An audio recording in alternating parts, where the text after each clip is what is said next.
all of tonight's incredible celebrants who represent the spectrum of brilliance that Black women possess. Your elevation in our culture matters because far too often the breadth and depth of contributions made by Black women are pushed outside the margins of mainstream culture. In result, young Black girls do not always get to see diverse, layered, and healthy representations of role models to emulate. I started Black Girls Rock to create a space where Black women and Black girls could proclaim our identities boldly and unapologetically. Black Girls Rock is not just an ornamental phrase used to cloak ourselves in vanity. It is a critical and necessary affirmation. Because when you grow up Black and a girl, you come to recognize that there is a privilege associated with race and gender. And as a Black girl, you learn that because of the skin and the body that you were born in, society has placed you at the bottom of this hierarchy.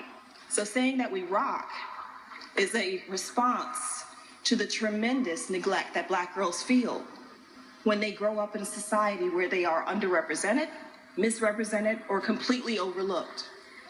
When girls tune into Black Girls Rock on BET, they get the message that Black girls matter. They see phenomenal women who look like them rocking out and calling shots.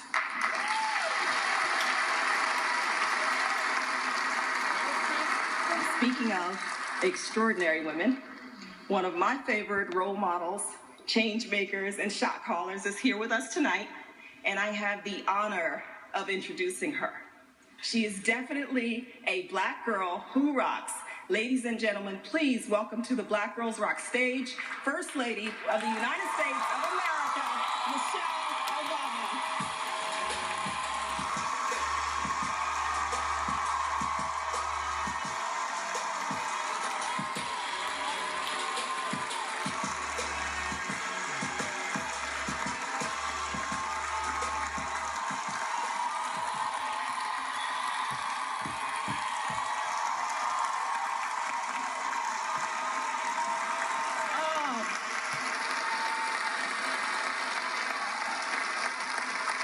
First of all, thank you so much to Beverly, to my dear friend Deborah.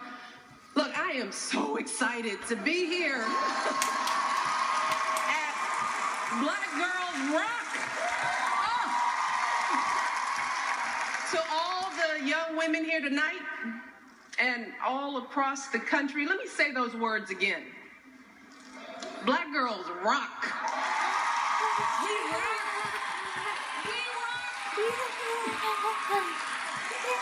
No matter who you are, no matter where you come from, you are beautiful. You are powerful. You are brilliant. You are funny. Let me tell you, I am so proud of you. My husband, your president, is so proud of you.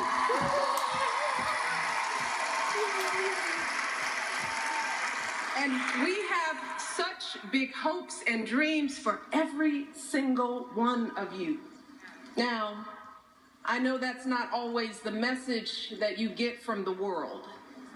I know there are voices that tell you that you're not good enough, that you have to look a certain way, act a certain way, that if you speak up, you're too loud.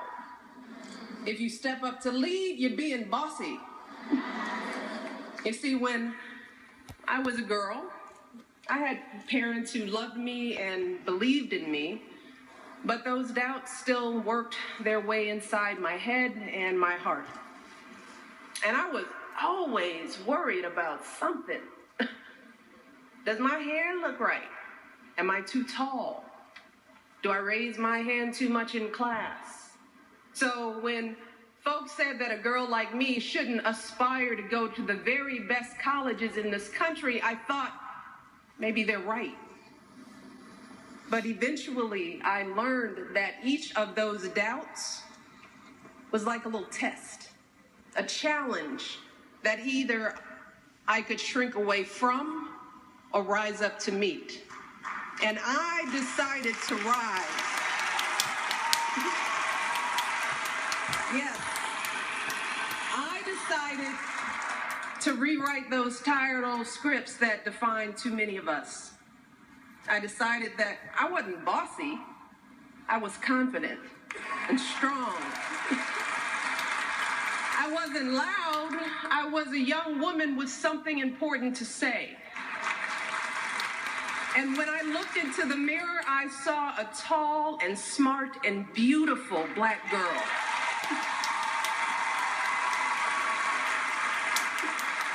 And that, more than anything else, is what I want all of you That's our First Lady. to know. I want that for you. I want you to live life on your own terms, according to your own script. I want you to use those tests in your lives today to make you stronger for the bigger challenges tomorrow. Because trust me, those challenges will come. No one just glides their way from success to success. Not me, not the president, not anyone being honored here tonight. Anyone who has achieved anything in life knows that challenges and failures are necessary components of success. They know that when things get hard, that's not always a sign that you're doing something wrong. It's often a sign that you're doing something right. Hello? Because those hard times are what shape you into the person you're meant to be.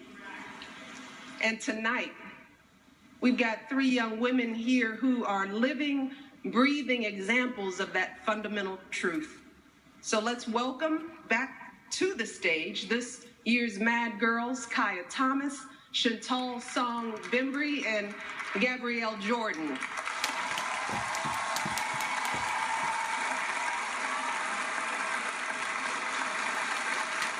I am so proud of these young women. Oh. For the lives they are leading, for the lives they are transforming in their communities. But let me tell you something, I am sure that in the process of achieving all that they've achieved, that they have faced plenty of obstacles. I am sure that they heard plenty of voices telling them that their dreams were too big or too hard or not the right kind of dreams for girls like them. See, but these girls didn't listen to those voices. They listened to their own voices. They held fast to their own dreams, and most importantly, they prepared themselves to achieve those dreams by working hard in school and getting their education. So, one message that I want to leave you with tonight is this.